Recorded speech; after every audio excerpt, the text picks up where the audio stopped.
Coucou tout le monde, c'est Charles. Coucou tout le monde, c'est Ava.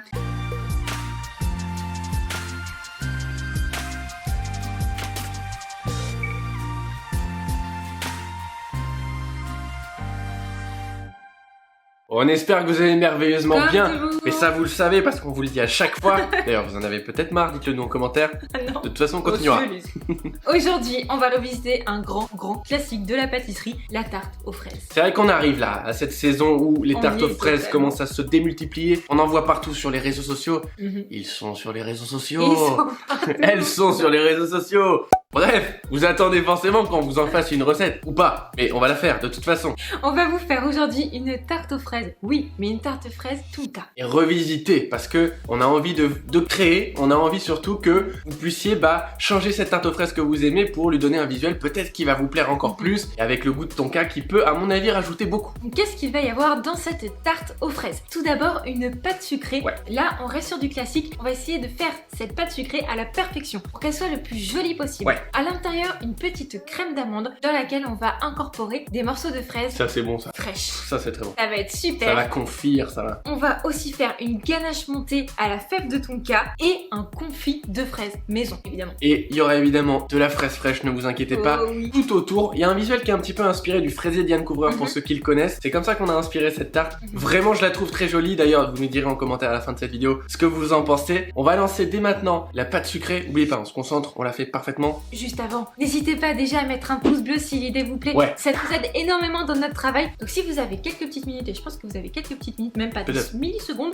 vous cliquez et c'est super pour nous. Merci beaucoup. Alors dès maintenant, on va lancer la pâte sucrée et la crème d'amande. N'oubliez pas, concentrez-vous bien à la pâte sucrée. On la veut parfaite. Dans un cul de poule, vous versez votre beurre très pommade, c'est-à-dire sorti carrément 12 heures à l'avance de préférence. Vous y ajoutez le sucre glace et vous mélangez le tout au fouet jusqu'à ce que vous ayez une pâte qui soit bien homogène. Une fois que c'est le cas, vous pouvez ajouter la fleur de sel et vous râpez un quart de fève de tonka. Évidemment, si vous divisez ou multipliez les doses, vous ajustez en fonction. Vous mélangez pour homogénéiser le tout et vous allez pouvoir ajouter la poudre d'amande. Pareil, on homogénéise au fouet. Et une fois que cet appareil est homogène, on va y ajouter les œufs qui sont de préférence à température ambiante. Vous mélangez le tout, ça vous donne une préparation qui est vraiment très crémeuse et bien parfumée à la tonka. Une fois qu'elle est prête, vous pouvez la réserver et sur un plan de travail, vous versez votre farine tamisée. Avec votre corne ou avec vos doigts, vous créez un joli puits en plein milieu. Et à l'intérieur de ce puits, vous allez déposer votre masse précédente. Vous mettez de la farine par-dessus et à l'aide d'une corne, vous coupez la pâte. C'est-à-dire que vous faites un mouvement vraiment de haut en bas. Ça permet de vraiment très peu travailler le gluten, c'est très important. Et vous faites ça pendant environ 5 minutes jusqu'à ce que votre pâte soit totalement liée. Une fois qu'elle est liée, vous pouvez phraser la pâte, c'est-à-dire l'écraser avec la paume de votre main pour vérifier qu'il n'y a pas de grumeaux. Puis vous la récupérez et entre deux feuilles de papier sulfurisé, vous allez l'étaler sur environ 3 mm d'épaisseur. Encore une fois, cette technique entre deux feuilles de papier sulfurisé est très bien parce qu'elle permet de ne pas rajouter de farine sur le plan de travail comme on le faisait avant. Vous mettez cette pâte pendant 30 minutes au réfrigérateur et une fois qu'elle est bien dure, vous pouvez enlever la feuille supérieure, très légèrement fariner cette pâte, comme ceci, la retourner sur le plan de travail, on aurait pu aussi bien fariner le plan de travail, c'est pas un problème, et découper des bandes de 2,5 cm d'épaisseur et les plus longues possibles. Vous allez comprendre pourquoi. Vous coupez comme ça quelques bandes en fonction du nombre de tartes que vous voulez faire, puis ces bandes vous allez les enrouler sur elles-mêmes pour les récupérer plus facilement. Et avec un emporte-pièce de 5 mm inférieur à la taille du futur cercle à tarte, vous emporte-piécez des petits fonds de tarte. Sur une planche à découper légèrement farinée, vous allez pouvoir dérouler tranquillement votre bande, couper à la taille suffisante et souder le tout. Vous collez bien la pâte au cercle qui doit être préalablement bien beurré et vous allez passer par en dessous le fond de tarte que vous allez jointer à l'aide de vos doigts. N'hésitez pas à fariner vos doigts pour que ça colle moins. Ensuite, vous arasez à l'aide d'un couteau en faisant un mouvement de l'intérieur vers l'extérieur et une fois que votre pâte sucrée est parfaite, vous la piquez et vous la mettez minimum 2 heures au congélateur. Pendant ce temps, on va faire notre crème d'amande. Il faut que tous les ingrédients soient pesés à l'avance pour qu'ils soient à la bonne température. Dans un cul de poule, on vient mélanger le beurre pommade avec le sucre semoule. On veut vraiment que ça donne une crème. Ensuite, on ajoute notre poudre d'amande et on mélange également. On va terminer avec le dernier ingrédient, l'œuf battu, qu'on ajoute petit à petit. On l'ajoute petit à petit pour éviter que le mélange ne tranche. On ajoute le deuxième tiers, puis le dernier tiers et on mélange jusqu'à ce que ce soit bien homogène. On peut ensuite mettre notre crème d'amande dans une poche et la réserver au réfrigérateur. On récupère ensuite nos beaux fonds de tarte bien congelés et on vient les mettre pendant 20 minutes à 160 degrés dans notre four préchauffé. On fait notre dorure en mélangeant un jaune d'œuf avec 2 g de crème. Vous voyez, la dorure, c'est vraiment très simple. On peut récupérer ensuite nos petits fonds de tarte qui ont déjà bien doré. On enlève les cercles avec des gants, faites bien attention. Et on vient dorer l'intérieur et l'extérieur de nos fonds de tarte. On essaie de mettre une couche assez fine et on réenfonde pendant 5 minutes à 160 degrés. Maintenant elles sont encore plus dorées, vous pouvez à l'aide d'une douille de 12 mm pocher aux 3/4 de la hauteur de la crème d'amande. Dans cette crème d'amande vous allez insérer des petits carrés, des petits morceaux de fraises fraîches, ça va être super bon. Vous renfournez jusqu'à ce que la crème d'amande soit cuite, c'est-à-dire légèrement dorée, environ une vingtaine de minutes.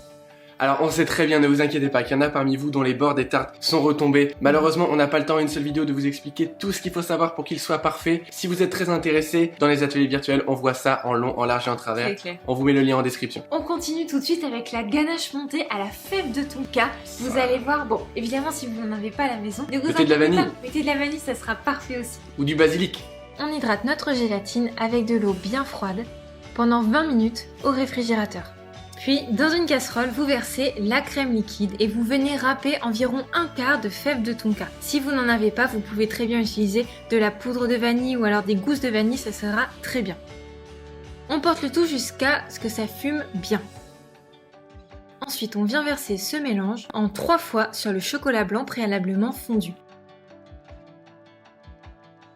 Une fois que les 3 tiers sont ajoutés, on peut ajouter notre gélatine bien hydratée. On homogénise le tout, surtout pour que la gélatine fonde, puis on ajoute la crème liquide froide. On mixe le tout à l'aide de notre mixeur plongeant pour que ce soit bien lisse. On va réserver le tout dans un récipient à fond large. On va filmer notre ganache au contact et la laisser reposer minimum 4 heures au réfrigérateur, idéalement toute une nuit. Voilà, on va terminer avec le confit de fraises, vous allez voir, très simple. Ouais. On monte le dessert et on se retrouve pour la dégustation. On commence par mélanger le sucre avec la pectine intimement pour éviter les grumeaux dans notre futur confit. Puis dans une casserole, on verse les fraises fraîches avec le jus de citron. Et sur un feu moyen, et à l'aide d'un fouet, on va venir légèrement écraser nos fraises pour avoir une belle compotée. Quand le mélange est légèrement fumant, vous pouvez ajouter la première moitié du mélange sucre et pectine. Et une fois qu'il commence à avoir des premières bulles, vous mettez la deuxième moitié et vous mélangez et vous allez cuire comme ça à ébullition pendant environ 30 secondes. Puis vous allez mixer ce confit si comme nous vous le voulez bien lisse. Si vous voulez garder des morceaux, alors ne le mixez pas. On va couler ensuite notre confit dans des empreintes demi-sphères dont les dimensions seront en description. Et on va laisser le tout au congélateur pendant au moins 3 heures pour avoir des inserts très durs. Ensuite, on peut récupérer nos inserts et venir les démouler. On les remet au congélateur jusqu'à ce qu'on les utilise. On met ensuite dans un cul de poule notre ganache montée et on vient la monter très légèrement, comme ceci. Texture mousse à raser. Maintenant, sur notre petite tarte et notre crème d'amande bien cuite, on dépose le confit et on vient pocher à l'aide d'une douille de 20 mm un joli dôme. Et on réserve au réfrigérateur. Pendant ce temps-là, on va découper des jolies et très fines rondelles de fraises. N'hésitez pas à faire même encore un tout petit peu plus fin que ce qu'on voit à l'écran. Et on va venir les déposer sur l'extérieur. Vous voyez, celles-ci sont encore plus fines que celles qu'on a découpées parce qu'on s'est rattrapé. Et on vient en mettre sur la totalité de la crème. On doit avoir un petit peu de crème et beaucoup de fraises. Et regardez comme c'est mignon. Vous voyez, il y a plein de tailles différentes de fraises, peu importe. On vient mettre ensuite des fleurs de romarin. Si vous n'en avez pas, c'est pas grave du tout. Ah, c'était surtout pour la couleur, hein. Et c'est prêt. Mettez votre tarte 1 heure au frais avant de la déguster pour que le confit décongèle.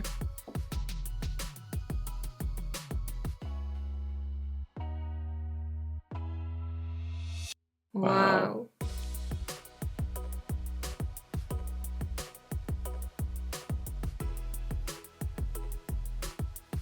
Je trouve le dressage trop mignon. Qu'est-ce que On a vous galéré pensez? à le trouver, pardon. Dites-nous en commentaire qu'est-ce que vous pensez de ce dressage, si ça vous plaît, si vous trouvez que c'est printanier. Nous, on aime beaucoup avec les petites fleurs violettes.